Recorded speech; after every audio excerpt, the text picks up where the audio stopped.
उससे बड़ा था।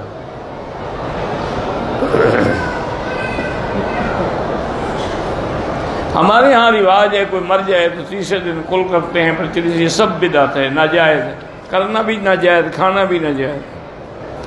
रुकने यमानी पर इशारे की ज़रूरत नहीं होती, मौका मिले हाथ लगाएं, न मिले तो चले जाएं।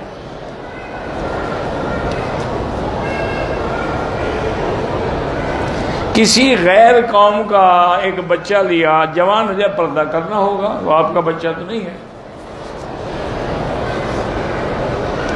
तवाफ के 4 चक्करों के बाद वजू टूट जाए, दोबारा वजू करके फिर बाकी चक्कर जो है वो पूरे करें।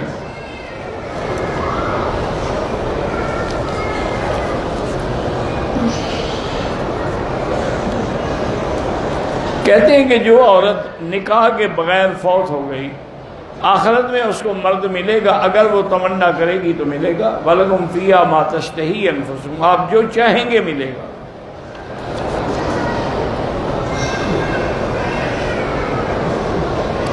बीवी का शौहर के साथ अच्छा बर्ताव है, लेकिन सास ससुर बातें करते हैं, उनके लिए दुआ किया करो अल्लाह हिदायत दे, और उनको भी तुम अपने माँ बाप समझ के ट्रीट करोगी तो ठीक हो जाएंगे।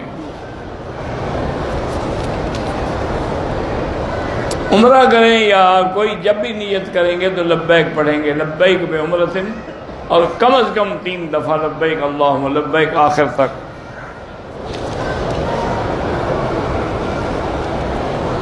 ज़मीन जायदाद में अगर बहनें खुशी से हिस्सा न लें, उनकी मर्जी है, अगर वो खुशी से हिस्सा नहीं लेती तो। जो लोग कज़ा उम्री पढ़ते हैं बड़ा अच्छा करते हैं, तौबा भी करें और कज़ा भी पढ़ते रहें।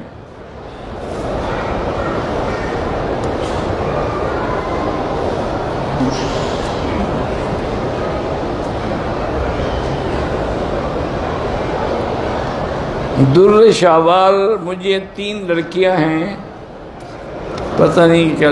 एक लड़का था इंतकाल, अल्लाह आपको औलाद नरीन अता फरमाए।